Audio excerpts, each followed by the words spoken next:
50 engineers stood frozen around the dead armored vehicle while the clock counted down 40 minutes before the general arrived. They laughed when Mason Reed, a quiet single father in a faded jacket, walked in with nothing but an old toolbox. The moment he heard a thin metallic shriek beneath the frame, his expression changed. A hidden flaw, buried and ignored, could tear the convoy apart before reaching friendly soil. Whispers followed him through the workshop, certain this man understood nothing about armored engineering. Mason knelt beside the wheel anyway, and everything they believed was about to be proven wrong. If breathless reversals and quiet underdogs pull you in, stay close, because this story only gets more intense from here. The defense plant outside Lexham, Virginia, hummed with a tension that had nothing to do with machinery and everything to do with fear. Inside the main testing bay sat Titan IX, the company's newest armored vehicle, a machine built to be faster, tougher, and safer than anything that had come before it. Every executive in the building had staked their future on this single afternoon, because a contract worth $900 million hinged on whether General Joseph Grant approved what he saw in less than an hour. 50 senior engineers had spent 3 straight days trying to get the drivetrain to respond, and none of them could explain why it refused to cooperate. Evelyn Carter, the plant's operations director, stood at the edge of the bay with her arms crossed, absorbing pressure from a board that cared only about results, not reasons.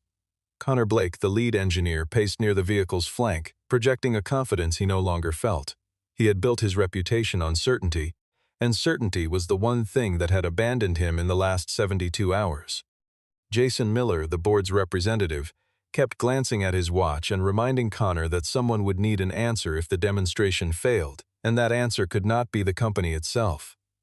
Around them, junior engineers murmured theories about faulty wiring, corrupted firmware, anything that sounded technical enough to satisfy the men above them.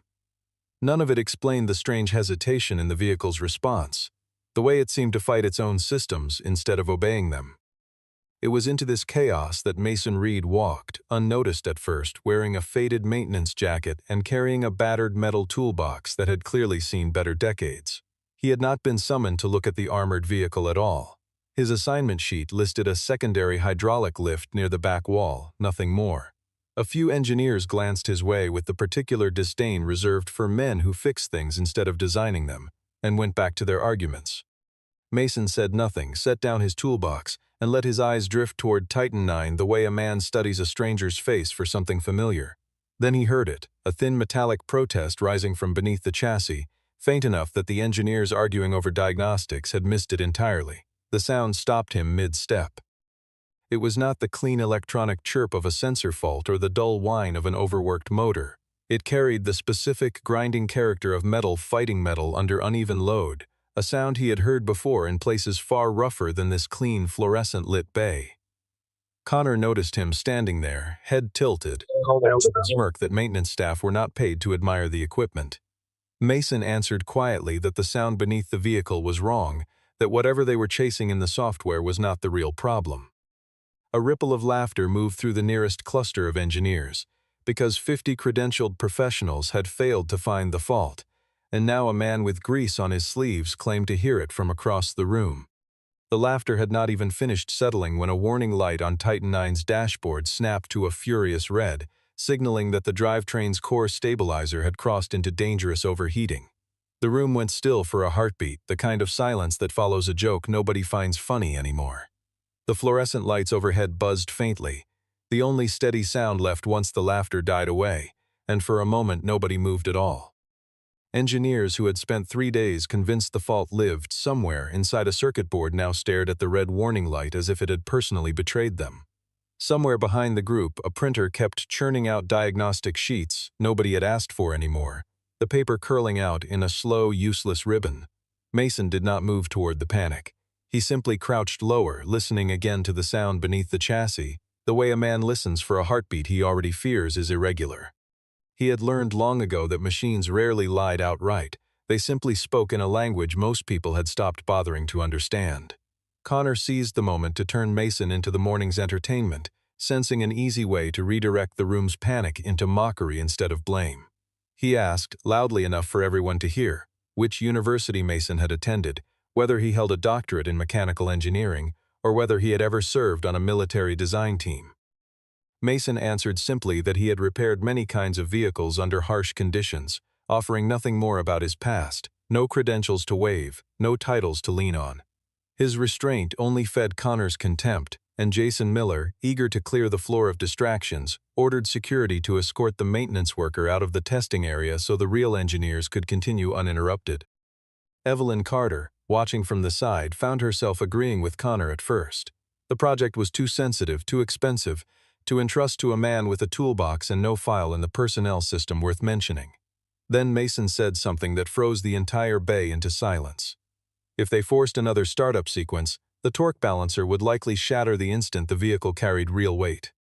Connor snapped back that Titan IX had no mechanical fault at all, insisting the failure lived somewhere in the control software, a problem his team would isolate within the hour.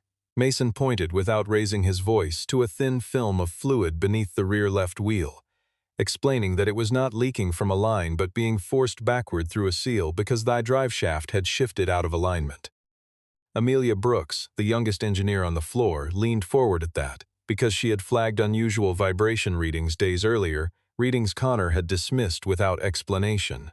Connor cut her off before she could finish a sentence, declaring that the maintenance man was simply guessing and wasting precious minutes they did not have. Jason offered Mason a brutal ultimatum. If his claim proved wrong, he would be terminated on the spot for interfering with restricted defense equipment. Mason started to step back, unwilling to fight for a place he had never asked for, when his phone buzzed quietly in his pocket. He glanced down to see a call from his daughter's caretaker, silenced it without answering, and slid the phone away, the small motion of a father carrying more than one job at once. Evelyn caught that flicker of restraint and noticed something that did not match the picture Connor was painting. A man chasing attention would have made a scene, not tried to disappear. Before anyone could resolve the standoff, a sharp pop erupted from the secondary engine housing, sending engineers stumbling backward in alarm. Mason moved without hesitation, pulling a startled technician clear of the blast radius before a chunk of glowing metal struck the concrete where the man had been standing seconds earlier. Even after saving someone from injury, Connor rounded on him immediately, shouting that he had no authority to touch the vehicle at all. As the dust settled, a runner burst through the bay doors with news that General Joseph Grant's convoy had already left the airport, putting his arrival now barely 35 minutes away. Evelyn pulled Connor, Jason, and the department heads into an emergency meeting inside the glass office overlooking the bay, the floor below them suddenly visible through tempered panels like a stage no one wanted to perform on.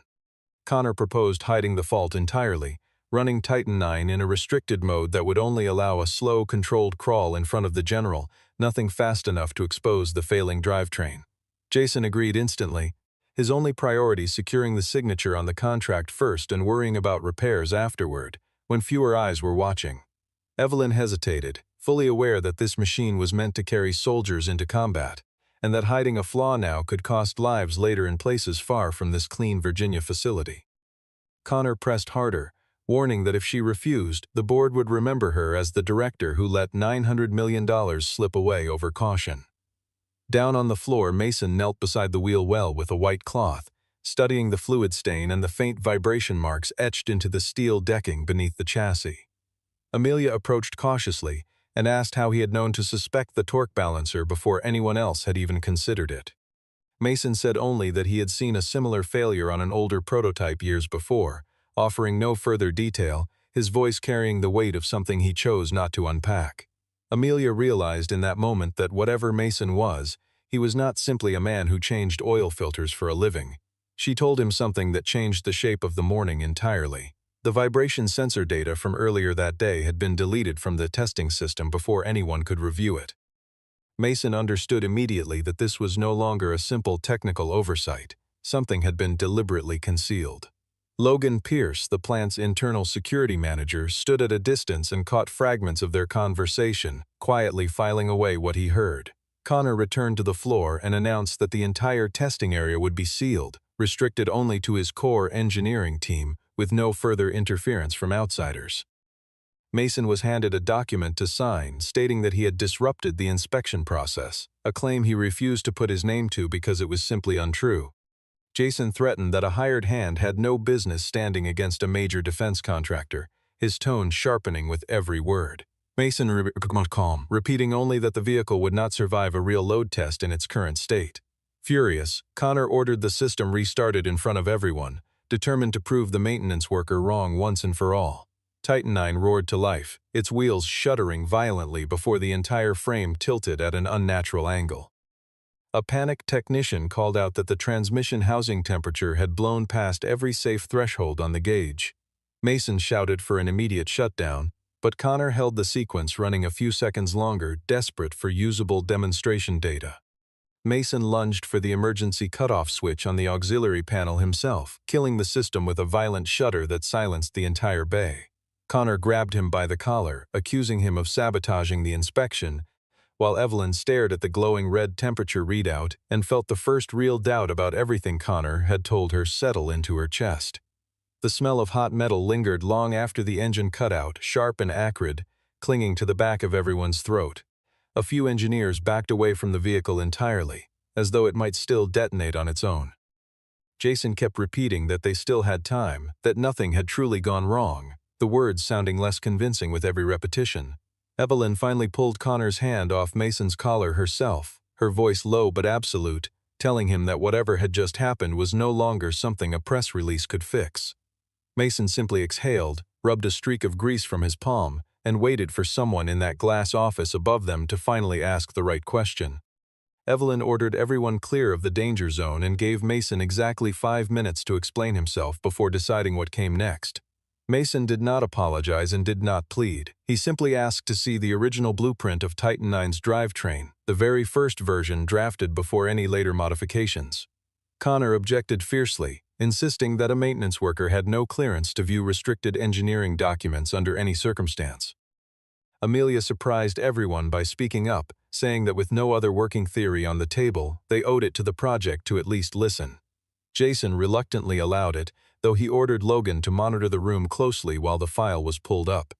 When the blueprint appeared on the main screen, Mason immediately pointed to a single altered component, a flexible coupling joint that had been replaced with a rigid locking joint to reduce overall weight.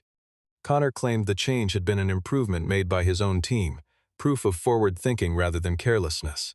Mason explained that on paper the rigid joint allowed faster response times, but under uneven terrain loads, the twisting force would funnel backward directly into the transmission housing instead of dispersing safely. He added that the flaw never surfaced in simulation because the simulation modeled flat, even roads, while a real armored vehicle would cross broken ground, gravel and uneven ridges in actual deployment.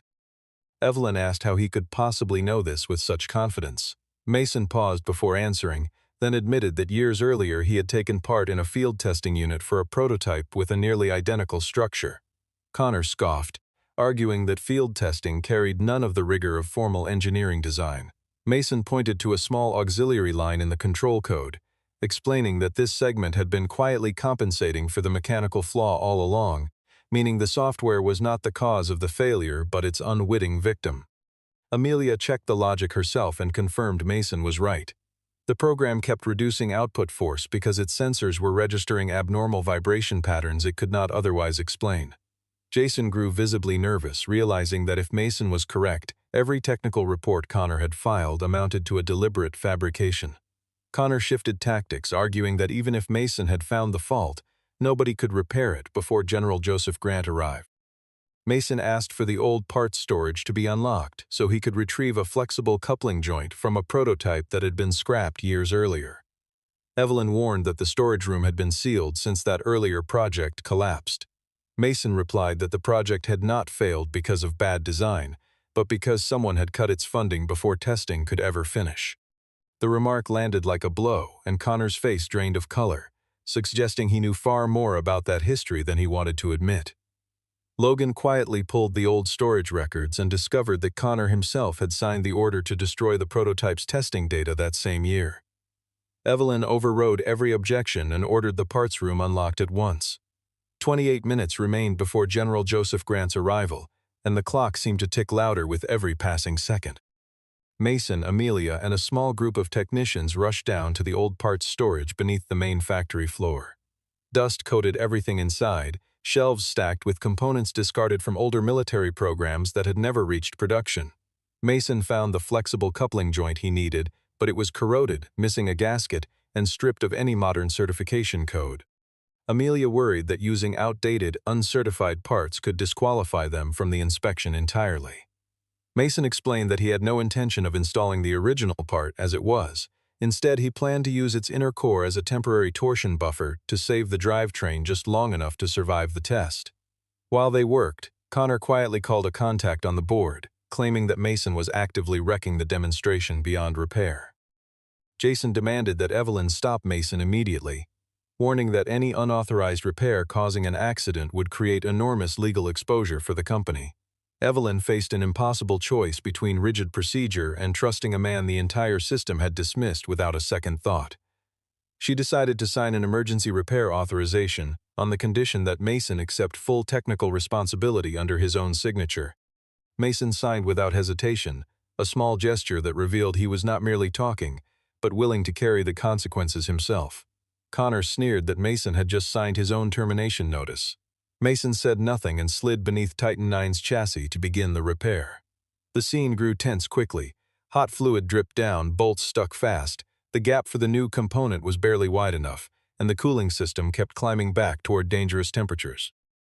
Amelia passed him tools exactly as instructed, slowly understanding that Mason possessed something close to a photographic memory for mechanical systems. One engineer who had laughed at Mason earlier fell silent, quietly assisting once he saw how precisely Mason isolated the faulty cluster within minutes. The man's name was Reed Pierce, no relation to Logan, and he had spent the morning calling Mason's diagnosis a guess loud enough for everyone to hear. Now he held the work light steady without being asked, watching Mason's hands move with a fluency that no classroom could have taught. Nobody apologized out loud, but the silence itself carried something close to an apology, the kind that came from simply choosing to help instead of mock.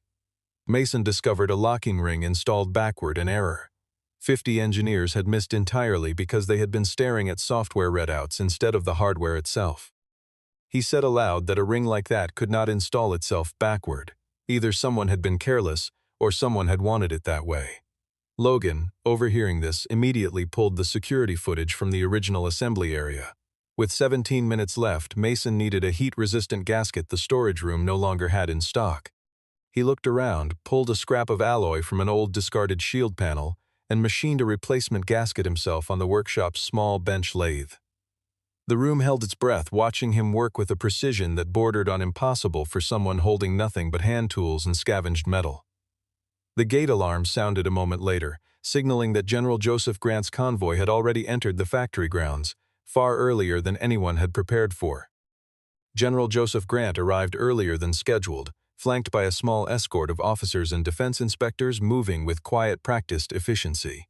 Jason rushed out to greet him, forcing calm into his voice as he claimed the demonstration was merely undergoing final preparation. General Grant had spent decades in combat zones, and he recognized the strained atmosphere immediately for what it was. He asked why the testing bay smelled faintly of burnt oil, and why the lead engineer was nowhere near the vehicle he was supposed to present. Connor stepped forward, eager to control the narrative, claiming a maintenance employee had interfered without authorization and delayed the entire process. At that moment, Mason remained beneath the chassis, hands stained with fluid, tightening the final joint on his improvised repair. General Grant heard the name Mason Reed mentioned and paused slightly, though he said nothing yet. Connor recommended canceling the inspection entirely, blaming the delay squarely on maintenance interference.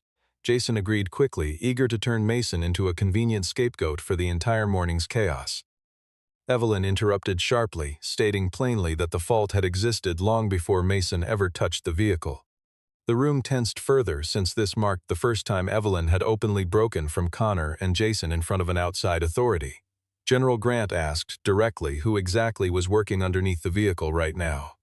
Mason slid out from beneath Titan IX and stood, his uniform smeared with grease, facing a row of uniformed officers without flinching. A few engineers still regarded him as someone who did not belong in that conversation at all. General Grant asked Mason what precisely he was doing. Mason answered with calm precision, explaining that he was redistributing reverse torque through a temporary flexible coupling, because without it the transmission housing would fracture the moment the vehicle attempted a simulated incline. The inspectors exchanged glances, surprised by the technical clarity of a man they had assumed was simply hired labor. Connor tried to interject, insisting that this analysis remained unverified and speculative. Amelia stepped forward and presented the restored vibration data, confirming that Mason's diagnosis had been accurate from the very beginning. Logan added that the morning's sensor data had been manually deleted from the lead engineer's own account. Connor's composure cracked slightly, though he continued to deny any wrongdoing. General Grant ordered that no one leave the testing bay until the inspection was fully resolved. Mason said he needed exactly 6 more minutes to finish the repair properly, rather than rush a half-finished fix in front of an audience. General Grant studied him for a long moment, something flickering behind his eyes like recognition pulled from an old, half-forgotten file, and granted him precisely 6 minutes. Mason finished his repair exactly as the countdown reached 0, wiping his hands once on a rag before stepping back from the vehicle. Connor still hoped, quietly, that Titan IX would fail and vindicate everything he had claimed, even as he feared what success would reveal about his own deception. General Grant ordered the full inspection sequence, with no shortcuts: cold start, heavy load acceleration, simulated incline climbing, emergency braking, and a sharp evasive turn. Jason panicked internally, certain that a full sequence was far too risky for a repair completed under such desperate conditions. Mason said plainly that if the vehicle could not survive a genuine test, it had no business going anywhere near a battlefield. That single sentence seemed to settle something in General Grant's expression, the words of a man who understood that soldiers' lives mattered more than any signature on a contract. Titan IX roared back to life, its engine note deeper and steadier than before, free of the metallic shriek that had haunted it all morning. Amelia watched the vibration readouts fall safely within range, and several engineers who had mocked Mason earlier now exchanged uneasy, silent glances. The vehicle rolled onto the internal test track, its heavy steel wheels grinding across the simulated incline. Connor quietly hoped some hidden reading would spike past its limit, giving him one last chance to be right. As Titan IX climbed the angled slope, a warning indicator flashed amber without warning. Jason immediately called for the test to stop. His voice cracked on the word stop, the sound of a man watching $900 million teeter on a single-gauge reading. Mason did not flinch. He had spent enough years around machines under real strain to know the difference between a system failing and a system simply complaining about conditions it had never been calibrated for. Mason studied the readout and told them to continue, explaining that the alert came from an older sensor that had not yet been recalibrated, not from any failure in the drivetrain itself. General Grant asked if he was certain. Mason answered that if he were wrong, the breaking point would appear within 3 seconds. Those 3 seconds stretched unbearably, every person in the room holding their breath in unison. Titan IX did not brake. Instead, it powered up the incline with surprising strength. The vehicle moved through emergency braking, a sharp evasive turn, and a stretch of artificial rocky terrain, every reading holding steady the entire time. The silence in the bay shifted into something different now, no longer mockery, but something closer to disbelief. Connor's face drained of color as Titan IX performed better than it ever had in any previous trial. Mason did not celebrate. He simply listened to the engine, eyes locked on the chassis, attentive to details no one else seemed to notice. During the final test, the right side brake lock responded with a slight delay. Mason called for an immediate stop just past the safety line, pointing out a second flaw buried inside the brake distribution algorithm. Connor argued the flaw was minor enough to omit from the official report. Mason countered that on a real battlefield, even a small braking delay could roll an entire vehicle and its crew. General Grant ordered every technical file opened immediately, and Mason located the second flaw inside an unapproved software update that no one had cleared through proper reporting routes. Logan recovered files from the internal server and discovered numerous warning reports that had been quietly marked as unimportant over the past several weeks. Every single one of those reports had been filed by Amelia, only to be intercepted by Connor before they ever reached Evelyn's desk. Evelyn felt a sharp sting of betrayal, realizing she had trusted Connor's clean reports while genuine warnings sat buried beneath them the entire time. Connor tried blaming the data management system itself, insisting there was no proof he had hidden anything intentionally. Logan presented camera footage showing Connor entering the assembly area alone the night before, inspecting the drivetrain components without any witnesses present. Connor claimed he had simply been performing a final check before the inspection.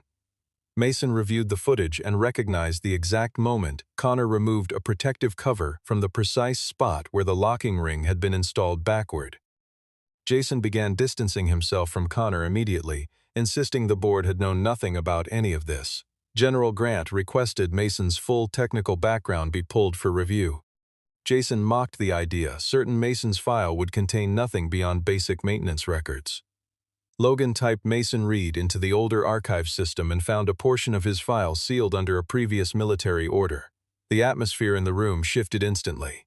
General Grant requested special clearance to view the sealed material. When the file opened, everyone learned that Mason had once served as a field technician in a classified armored vehicle testing program, working far from any office or design studio.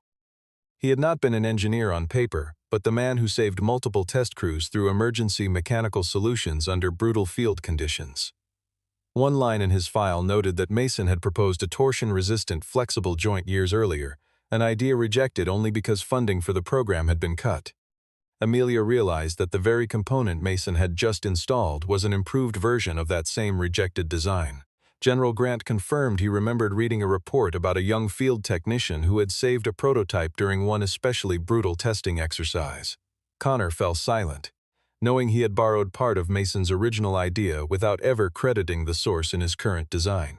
Mason had no interest in turning this into personal revenge. He said only that what mattered now was making sure the vehicle was actually safe. That calm restraint deepened Evelyn's respect for him even further. General Grant turned to Connor and asked a question that hung heavy in the air. Why had a rejected idea from years earlier resurfaced inside the current project, while Mason Reed's name had vanished from every relevant document along the way? Connor tried to argue that every design belonged to the company itself, and that no credit was owed to a field technician for an idea absorbed into the broader engineering process. General Grant replied that ownership of ideas was not the real issue. The real issue was that Connor had altered the design, suppressed warnings, and nearly delivered a flawed vehicle into a military contract. Evelyn demanded that the entire email chain related to Titan IX be opened for everyone present to review. Logan found a message Connor had sent to Jason, openly admitting the drivetrain carried risk while recommending they delay any repairs until after the contract was signed. Jason's face went pale, since the message proved he had known at least part of the truth far earlier than he admitted. Jason tried shifting all responsibility onto Connor, claiming he had never understood the technical language in the reports. Amelia pushed back immediately, stating she had sent a plain language summary warning about rollover risk under uneven loads weeks earlier. Evelyn realized that greed for the contract had quietly pushed leadership to look past basic safety concerns. Connor turned on Mason angrily, claiming that if he had never shown up, the entire situation would have been resolved quietly and without incident. Mason answered that if it had been resolved Connor's way, soldiers on a real battlefield would have paid the price instead. That single sentence pushed General Grant to make his decision right there on the spot. He suspended the contract signing immediately and ordered a full independent investigation into the entire project. Jason spiraled into panic, watching $900 million threaten to vanish in front of him. Evelyn accepted responsibility as operations director, while promising full cooperation with the investigation and a complete redesign built around genuine safety standards. General Grant respected that she had chosen accountability instead of continuing to hide behind excuses. Logan ordered Connor to surrender his access badge and escorted him out of the engineering wing under close supervision. Before leaving, Connor sneered at Mason, insisting a man like him would always be a mechanic and never belong inside a real design department. General Grant cut him off sharply, stating that on a real battlefield, the person who kept a vehicle running was exactly the person soldiers trusted with their lives. The bay fell completely silent. Mason showed no sign of triumph, simply lowering his head and wiping the fluid from his hands. Evelyn asked whether Mason would be willing to lead the team in fully repairing Titan IX going forward.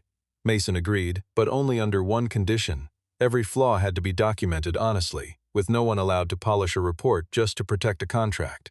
General Grant accepted the condition without hesitation, and Mason was placed in charge of the emergency repair team, standing in front of the very 50 engineers who had laughed at him only hours earlier. None of them laughed now. A few studied the floor, unable to meet his eyes after everything that had happened. Amelia stood a little straighter beside him, no longer the quiet voice nobody listened to, but someone whose warnings had just changed the course of an entire program. Evelyn watched the two of them and felt something close to relief settle over the chaos of the morning, the first calm breath she had taken since the sun came up. Mason did not accept his new role with arrogance. He began instead by handing out clear, specific assignments to every engineering group on the floor.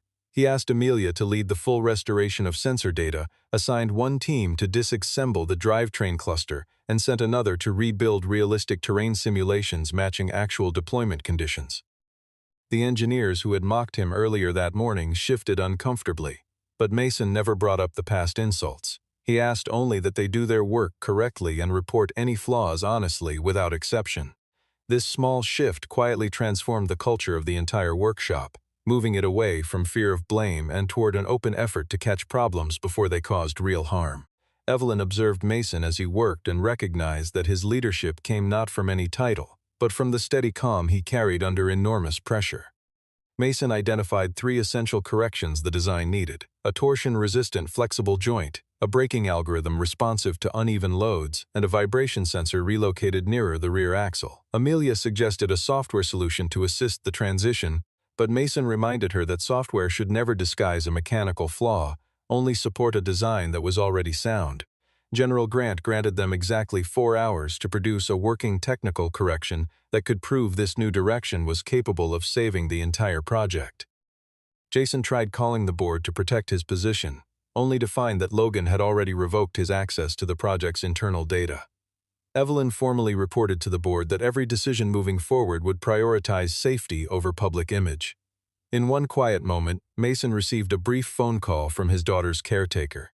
He simply asked whether she had eaten dinner yet and said he would be home later than planned. Nothing more. No description of the child herself, no detour into a separate storyline. That short call revealed a man who was not some distant hero, but someone quietly carrying ordinary responsibilities alongside an extraordinary day. Evelyn overheard the exchange but said nothing, understanding now exactly why Mason had been so reluctant to lose his job despite everything he had endured that morning. Mason returned to work, guiding his team with unbroken focus through the remaining hours. After 4 hours, Titan IX was reconfigured for a second formal test. General Grant requested conditions even harsher than the original inspection had demanded. This time, Titan IX crossed rocky terrain, climbed steep inclines, braked sharply, and handled aggressive turning loads without crossing a single dangerous threshold. The engineers let out a quiet wave of relief. Those ones still insisted every remaining limitation be documented for the official record. General Grant remarked that this was the first time all day he had heard someone report both strengths and weaknesses without trying to hide either one. He announced that the contract remained unsigned for now, but that the Titan IX program would move forward for further review, provided Mason Reed remained part of the official redesign team going forward. After the second test, the board convened an emergency session to address everything that had unfolded that day. Connor was suspended and placed under formal investigation for manipulating data, concealing technical flaws, and threatening employees who tried to speak honestly. Jason was removed from his oversight role for placing the value of a single contract above the safety of the people who would eventually rely on the vehicle. Evelyn voluntarily accepted blame for allowing a culture of pressure to silence honest reporting from her own staff. Mason was invited into the boardroom, a space he had never been permitted to enter before that day. Some board members remained skeptical at first, uneasy that a man without an impressive academic record now held such influence over a major defense program. General Grant placed Mason's sealed file on the table and remarked that field experience could often matter more than a polished slide presentation ever could. Evelyn proposed appointing Mason as lead technical advisor for the entire Titan IX program. Mason did not accept immediately. Instead, he asked whether Amelia and the other engineers who had been ignored for weeks would finally be given a direct reporting line to report danger without interference. Evelyn agreed to establish an independent safety reporting system, one no single person could quietly shut down again. Mason also asked that any design drawing on field testing contributions properly credit the people who had actually contributed to it. This was not simply a demand for personal recognition, but a stand for every overlooked technician, mechanic, and soldier whose work had been treated as invisible for years. General Grant fully supported the request. The board had little choice but to agree, knowing that refusal risked losing the military's confidence entirely. Mason accepted his new position, though his manner remained as humble as it had been that morning. He had no interest in revenge against the people who had mocked him. He simply wanted to change how the factory built equipment for people heading into danger. Amelia was promoted to lead the testing data division, proof that honesty carried real weight inside the company now. Evelyn personally apologized to Mason for nearly allowing the entire system to crush him without a second thought. Mason told her that no apology was necessary, so long as she protected the truth going forward, even when convenient lies would have been easier to tell. As he stepped out of the boardroom, he walked past the very engineers who had once laughed at him, and every one of them stepped quietly aside to let him through. Several weeks later, Titan IX returned for an official trial at the military's primary testing ground. The new design was no longer a polished product rushed toward a quick signature. It had been rebuilt using honest data, acknowledged flaws, and genuine accountability throughout every stage of the process. Mason stood beside Evelyn, Amelia, and General Joseph Grant as the vehicle entered its final round of evaluation. There was no laughter this time, and no trace of the contempt that had once followed him through the workshop. The engineers who had failed weeks earlier now regarded Mason as something closer to a mentor, a man who had reminded them that machines never lie, only the people responsible for them sometimes choose to. Titan IX passed every test cleanly, handling heavy loads, uneven terrain, and emergency braking with results that held steady from start to finish. General Grant did not sign the contract out of relief or emotion. He signed it only after reading through a fully transparent technical report from beginning to end. He told the assembled team that the military did not need a vehicle that looked flawless on paper, but a team honest enough to fix real problems before those problems cost lives. Evelyn announced a new safety initiative for the entire facility, with Mason placed at the head of field evaluation going forward. Mason kept his remarks brief, saying only that every bolt, every sensor, and every line of code could be connected to someone's life on the other end of it. That simple sentence settled over the room, a quiet reminder that Mason had never been chasing personal validation. He had been trying to prevent a disaster from reaching people who would never even know his name. As evening settled over the testing ground, Mason walked away from the vehicle while the sky shifted into deep amber light. His phone buzzed once with a short message confirming that his daughter had already fallen asleep for the night. He allowed himself a small, quiet smile, slipped the phone back into his pocket, and watched Titan IX complete one final pass along the test road. Evelyn watched him from a distance, fully understanding now that the man once dismissed as nothing more than a low-level repair worker had saved an entire program, an entire company, and quite possibly many lives waiting somewhere down the line. General Grant turned to Logan and remarked that sometimes the most important person in any room is the one nobody else bothers to look at twice. The story closed on Mason stepping away from the factory gates, his old toolbox still in hand, while behind him, for the first time in a very long while, not a single person was laughing. What remained clear above everything else was simple. True worth was never measured by a title on a door, but by competence, integrity, and the courage to speak the truth when everyone around you would rather look away. The gates closed behind him with a slow metallic groan, ordinary and unremarkable, the same sound they made every evening for every worker who walked through them. Yet something in the air felt different now, lighter somehow, as though the entire factory had exhaled after holding its breath for far too long.